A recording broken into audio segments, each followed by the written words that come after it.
Stage 4 మోకాళ్ల అరుగుదలకి నొప్పి లేకుండా కీళ్ల మార్పిడి ఆపరేషన్ చేయబడును.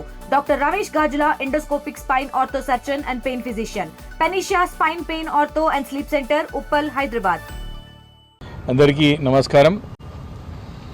మరి తెలంగాణ రాష్ట్రంలో శాంతి భద్రతలు రోజు రోజుకి మరి క్షీణిస్తున్నందుకు అనడానికి మొన్న ఈ మధ్యలో మల్కాజిగిరిలో జరిగిన సంఘటనే ఉదాహరణ. అధికారికంగా అక్కడ స్థానిక శాసనసభ్యుడు మరి అక్కడ అధికారికంగా మరి ఒక కాంగ్రెస్ పార్టీ చెందినటువంటి మరి క్యాబినెట్ హోదాలో వచ్చినటువంటి ఒక వ్యక్తి సమక్షంలోనే మరి యొక్క కాంగ్రెస్ పార్టీ గుండాలు ఎవరైతే ఉన్నారో వారు మా కార్పొరేటర్ల పైన దాడి చేయడం అనేది చాలా దుర్ఘటన, అది ఘోరమైన సంఘటన. మరి ఆ సందర్భంలో కూడా ఇప్పటివరకు కూడా ఎవరైతే దోషులున్నారో వారు ఇప్పటి కూడా అరెస్ట్ చేసి మరి జైలు అనే పరిస్థితి ఈరోజు వరకు ఉన్నది. ఎందుకు ఈ యొక్క పోలీసు ఇంత మౌనంగా మరి ఈ వ్యవహరిస్తుందో అర్థం కాని పరిస్థితి ఈ సందర్భంగా తెలియజేస్తూ ఉన్నాం.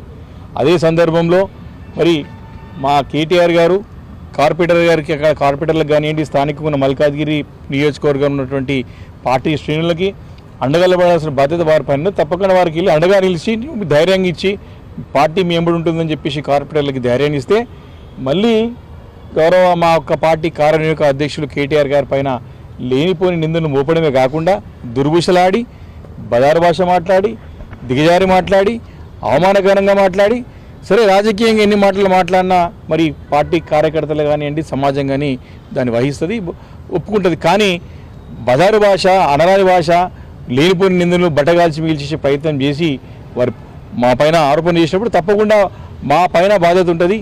మేము ఖచ్చితంగా అడిగినాం హనుమంతరావు గారిని, మీరు చేసేది తప్పు చేస్తే తప్పకుండా ప్రజాక్షేత్రంలో ఎవరికైనా శిక్ష తప్పదు అని చెప్పి మేము బహిరంగంగా హెచ్చరించిన సంగతిని గుర్తు చేస్తా ఉన్నాను. మరి దాన్ని దృష్టిలో పెట్టుకొని మరి షంబీపూర్ రాజు గారికి మరి మేము కలిసే రోజు ప్రెస్ నిర్వహించినాము.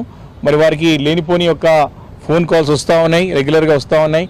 ఆ విషయమై మరి ఈరోజు సిపి గారిని, commissioner of police of Cyberabad మరి మోహంతి గారిని కలిసి ఈ విషయం తెలియజేయడం జరిగింది. ఇది మొదటిసారి కాదు, అనేక సందర్భాల్లో అయినది కాబట్టి మరి దీనిపై తక్షణం చర్య తీసుకోవాలా, ఇలాంటి సంఘటనలు మళ్ళీ పునరావృతం కాకుండా చూసుకోవాలని చెప్పి కూడా వారికి చెప్పడం జరిగింది. వారు హామీ ఇవ్వడం జరిగింది, తప్పకుండా ఎలాంటి ఇబ్బందులు లేకుండా చూస్తాను, దీనిపైన కేసు రిజిస్టర్ చేసి ఇన్వెస్టిగేట్ చేసి ఎవరి దోషులు తప్పకుండా వారిని శిక్షించే విధంగా తనంతు బాధ్యత చేస్తానని చెప్పి వారు మాట ఇవ్వడం జరిగింది.